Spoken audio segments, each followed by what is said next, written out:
Two men journey to the bars and restaurants of Scandinavia to find amazing beers, always with the same question. Hey, what's on tap? It's time to find out. Welcome to What's on Tap podcast. We are here once again to drink some beers and shout at you in your ear holes with vast quantities of somewhat questionable beer knowledge. Aha, you have already made your first mistake. What? Hello, I am your show host Martin. And I am Stefan. And we're not drinking two beers today. Oh, we're not. You have fallen into a classic trap. Yes, we are drinking two fermented beverages. This is true. So we have one Belgian beer and we have a French cider. Ooh. We don't have enough ciders on the show. We've talked about this over the past few months about including more ciders. And I feel like we've stepped up our cider game. We have. And the fact that we've had 3 episodes recently, maybe in the last 6 months, that feature ciders. So, I mean, we're getting there. Yeah, we're getting there. We're not a cider podcast. That could be his own podcast. There are tons of ciders that come out. And I am not a cider expert. No. By any stretch of the imagination. But having that said, we do say, hey, what's on tap? We do. And here in Malmö, you can get a lot of ciders on tap. You can get mead on tap. You can get Magners on tap. You can get... a bunch of them. You could also get hard seltzer on tap. So, can you? Where can you get hard seltzer on tap? Malmö Tap Room. Oh, that's true. That's true. So, hey, what's on tap is really on brand. We are really in touch with what Untapped considers rateable beverages. We are there for sure. So first up is our cider. Yes. It is from You want me to say Domaine Duclos-Fourgeray. It is a cider. Cidre Fermier du Pays de Bray Tradition, according to... Thank you. I couldn't read the cursive script, so when I got to after cidre, I'm kind of like, is it an O or is it an E or is it... I'm not sure what that is. Exactly. But it is indeed from the producer Domaine Duclos-Fourgeray from Saint-Michel de Alcote, Normandy. And this comes at 4%, so kind of a standard cider 4? ABV. It says 5 on the internet. Well, I mean, they're just lying bitch. The bottle has to be correct. Yes, I would think so. Yeah. Anything else about this we can talk about? I bought it at Systembolaget when I had run out of other things to buy from the shelf. All right. That's pretty much it. But I in the past, I have enjoyed French artisanal ciders. Well, let's just get into ciders for a minute because there's a lot of different styles when it comes to ciders. So there is the Kopenbergers, just cider by theory, I guess, because it's really sweet, it's very carbonated, and it's available everywhere. I would consider those sweetened ciders. All right, so sweetened ciders. I can't prove it, but I'm certain that it's sweetened. I mean, sugar sweetened. You could just read the ingredients on the side of the can. Yeah, but they probably have some way of getting around that. It's probably some like fructose or some sort of other sucrose in there. Or they ferment it not enough so that there's residual sweetness. Right, because they don't usually have high ABV on those. I mean, some have 7 or 10. Yeah. And then you have a dry cider. Yep. Which is a very, like what it sounds, very fruit forward, but very dry and very just dies on the back notes. And then you have what I call this, which is the funky cider. Yes. And on Untapped, it's called traditional cider. Right. So this might be what cider tasted like 500 years ago. We don't know. So if Saison was a cider, it would be this. Yes. Because this is 100% barnyard funk in like, not the fun way, like the... Yeah, when you smell it, it really is sweet like, barnyard smells. Yeah, it's like, I guess the horses are out today because it's a little manure-y kind of. But at the same time, there's like honey notes and there's like, you get the smell of like apple pollen and like, I mean, there's a lot of different smells in here. And it's both ways exciting and repulsive. Yes. But these are the ciders we want to seek out, right? We don't want the sweetened, mass-produced I mean, let us not forget the amazing Chokladboll pear cider that we had a few weeks ago. The abomination that let's reflect on that. That was absolutely terrible. Was that really a cider? That wasn't a cider. It was a pear cider. It was pear cider in name only. I'm still thinking back on the quality of and amazingness of that. But anyway. Let's try this. Yeah. Cheers. Let's see what this brings us. It brings us a lot of sweetness. Mm-hmm. Wow. It's much sweeter in the flavor than it's the like aroma gave. Apple blossoms and honey and dare I say joy? Yeah, but the sweetness isn't from a process that has been bastardized. It's not from adding sweetener, and it's not from like abusing the fruit to become to hide the actual flavors. And that funky, tangy kind of flavor you get from French cider sometimes. It's really it's there, but it's very muted. Mm-hmm. This is just so much like sugar, honey, lightness, like I said, apple blossoms on the nose and just on the aftertaste. Almost like a really light candied sugar. Yeah. I mean, it's a real joy. It's like biting into a fresh apple on a summer day. Yeah, but there's a particular type of apple called a honey crisp apple. Yeah. And the honey crisp apple is, as it's described, it's very crisp and has this light, slightly honey flavor to it. It's very sweet, but also not like cloyingly sweet. It's a really great apple. And it kind of reminds me of this. It's super light, fruity, drinkable, with a really nice sugary note to it. Yeah, I have to say, this is sweeter than I thought it would be. 100%. I was hoping for more of the barnyard funk that you were describing. But it's there. Like, for me, as it aerates over my mouth, I get that funky barnyardiness that kind of help tamp down that sugary first hit. Which for me just makes me want to drink more of it. It is it's very drinkable. Yeah. I've drank I've drank a lot of ciders, but I haven't really drank a lot of ciders in a way that I've been judging them. But I would have to say that this was kind of up there, man. This was a really solid purchase. I'm glad. So how much was this? Do you remember? I don't know. But babble on. A lot of I can babble. Don't worry about that part. A lot of ciders are pretty reasonably priced for a 750 milliliter bottle. You can usually get them for under 100 crowns, so like under $10, which is really good. And it's a great table beer, so good for picnics and charcuterie boards, things like that. 74 Swedish kroner. I mean, what a freaking bargain that is. Yeah. So what's that? $7, give or take. Yeah. The Swedish crown is very low right now. It's not in the best shape. No. Yeah.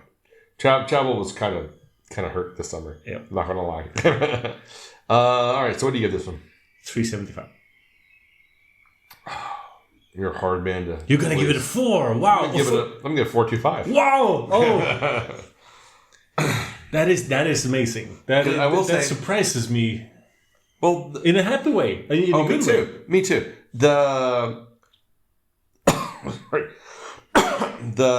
sweet up front with the funkiness is starting to come out more as I drink it. So I feel like there's more balance. Like at first it was super sweet.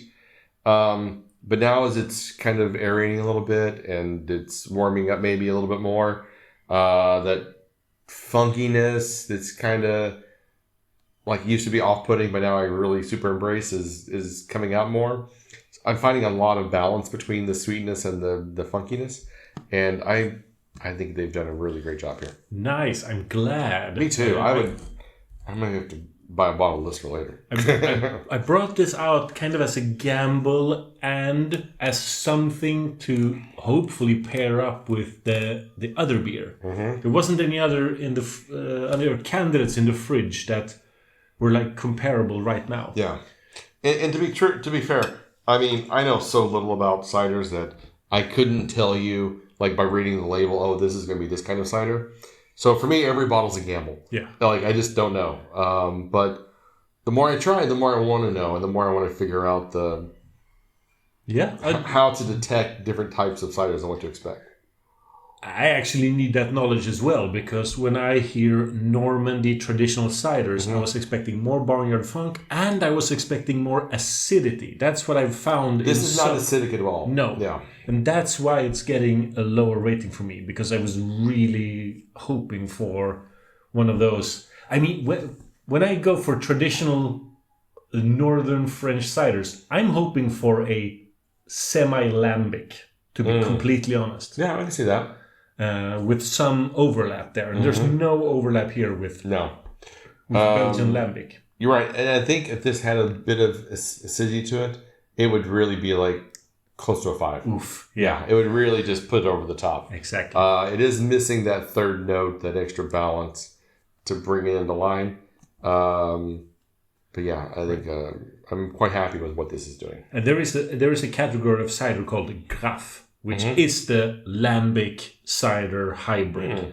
But they're few and far between. Yeah. Nobody's doing those. It's a really rare style. Yeah. It's kind of like when you look at Untappd, you look at Wheel of Styles, and it's like revolutionary ale, and you're like, what is this bullshit? I didn't participate in the Revolutionary War. Yeah. So it's like, how many breweries are out there looking up revolutionary beer styles and rebrewing them? I really want to drink one now. So many. You probably have. Usually because it's been rebranded or something. Who knows? All right. So up next we have. Up next we have a Belgian lambic, which as a beer style is older than the American Revolutionary War. It is. See if I did that. A couple hundred years. Yeah. So we actually have a lambic from a beer a brewery that I was surprised we've never had on the show, and with good reason. We can get into it in a second. Yeah, we're probably gonna get into it, and it's Hanssens Artisanaal Brewery. They are from Beersel, the same city as Oude Gueuze, and they've been around for a long time. I think they were established in 1996. That's ancient. How have they been around for so long? A lot of the Belgian lambic breweries were established a long time ago, and then they went into a dark period where they didn't sell as much. And some brewers thank Sweden for a revival, because certain Swedish places, like Akkurat in Stockholm, they kept buying lambic when no one else was buying lambic. And now it's really it's a revolution of lambic. Oh yeah, for sure. I mean, the wild ale revolution is huge. It's huge. Yeah. And the beer we have is Oude Gueuze from 2016. Yeah. I dug into my cellar a bit, and I also found that our friends... do you have any of their creeks? No. Oh, that's a shame. The Gueuze is the only variant I have from Hanssens. All right. I had their 2014 or 2016 Creek. I opened it a couple of years ago, but it was like, holy crap, this is amazing. It was outstanding. And it was a 750 milliliter bottle as well. Yeah. I don't have any Hanssens in my cellar, unfortunately. But this is an example of why you should buy a Gueuze and hang on to it for quite a while. Because I feel like Hanssens and Cantillon get better with age. And the longer you can store them, the better they're going to get. A fresh bottle of Hanssens Oude Gueuze can be quite almost off-putting. Like, I think you're going to give it a pretty low rating compared to other breweries. Like Boone comes out the gate, and they hit it pretty hard, and they do a pretty amazing job.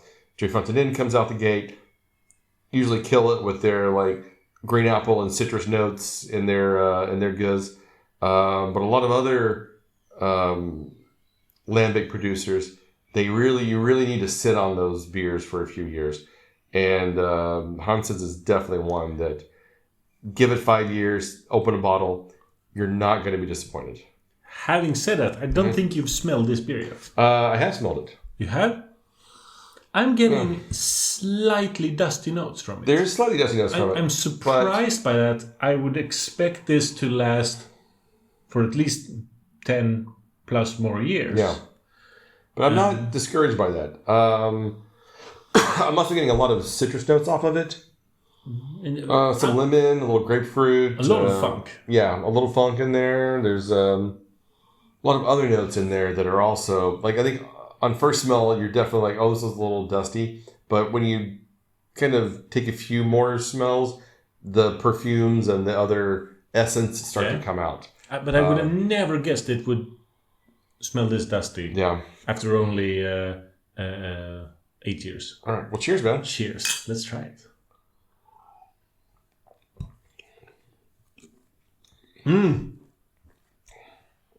Oh, wow. Yeah. Ha! That flavor didn't match the aroma at all. No, there's plenty of acetone and lemon and grapefruit and lime and like strong citrus notes on here. I was so surprised I almost put it in the wrong throat. I'm not sure what that... Wait, you have two throats? No, they don't call you the throat goat for nothing. In my windpipe. Sure. Right. Windpipe. Yeah, the flavor on this is doing all kinds of wonders. The aroma was worrisome. It's got almost the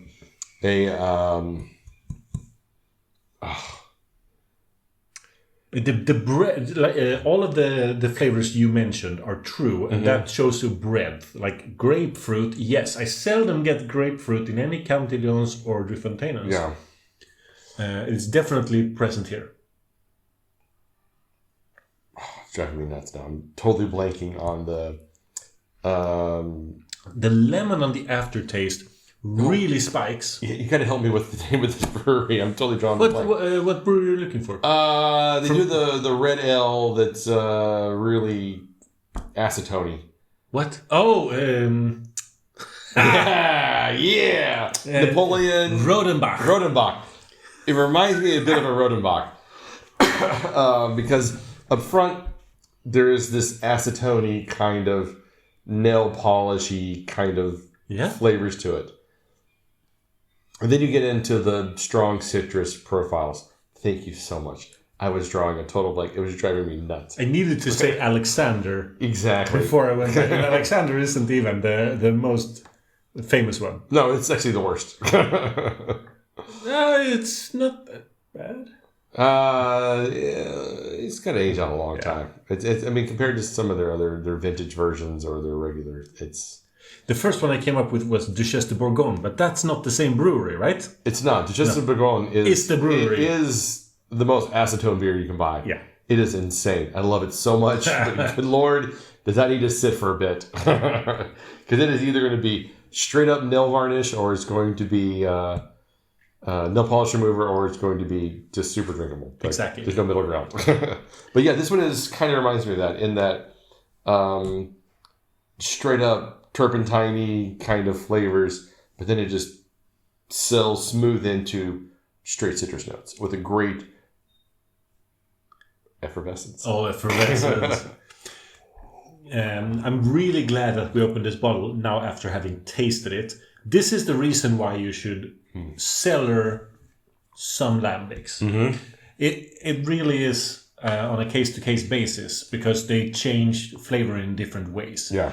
Like a Kriek or a framboise, they will lose flavor, and in some cases that's good, and in some cases that's bad. They will lose the fruity flavor. Some are too acidic when they're fresh. Yeah, I would say in the case of framboise, you can never age a framboise too long.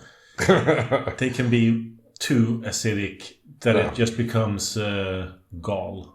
Yeah, especially Cantillon framboise can be... They can be super intense. They need to mellow. Yeah, but I can promise you that this would have felt unbalanced. And like I said, some flavors would spike, and you wouldn't get the nuances when this is fresh. Yeah. Hanssens is not a fresh drink beer. It is a cellar beer, and then just like cellar, put it in the back, forget about it, ignore it, just pretend it doesn't exist. Exactly. and then in 10 years you dust it off, and you're like, I'm drinking nectar of the gods. Yep. The only problem is that they don't clearly write out the vintage on the label. It's one of those where at the edge of the label it says 2014, 15, 16, 17, 18, 19, and they have the smallest, tiniest little indentation. So if your label is in any way damaged, it's then impossible to know what vintage it is. So this is the only bottle that you have? I do have one more. Ooh. All same year, or? All 2016. I had a total of 3 bottles. Okay. And I recently found out by looking that I had shared my first bottle with everyone in the Malmö beer crew except you. It must have been opened at some kind of place where you weren't there. I don't know why you hate me so much. Oh, says the guy who just got a full bottle open for him with no competitors that want to steal. Oh, can I try? I want some more. I'd hate to have to stab them. Yeah, exactly. You know what's so funny? Stabbing? Well, I mean, yeah, of course, always a good time. But no, I got on the plane to fly to Portugal. And then when I got to the Airbnb we're staying at, I discovered that they somehow did not catch I was carrying a wine tool in my backpack with a blade. So, hey, that was fun times. So, yeah, I would say this has, another 5 years on it easily. There's no rush to open this again. I would say. Now let's open the last bottle in 5 years. Yeah, definitely hold on to it for maybe an occasion in the far, far future, because this is going to age out extremely well. The distant future, the year 2000. Exactly. Having that said, it's not quite a 4.5. It's somewhere between a 4.25 and a 4.5. Like strong 4.25. Yeah, this is on the rise. It's a strong 4.25 for me as well. A few more years, this is really going to be in that close to 5 category, I think. But it needs another 6 years probably before it gets there. There's so much life left in this bottle that it can really cellar quite well for a while. On the more fine-tuned scale, it's definitely 4.3. It might be a 4.4. It's not a 4.5.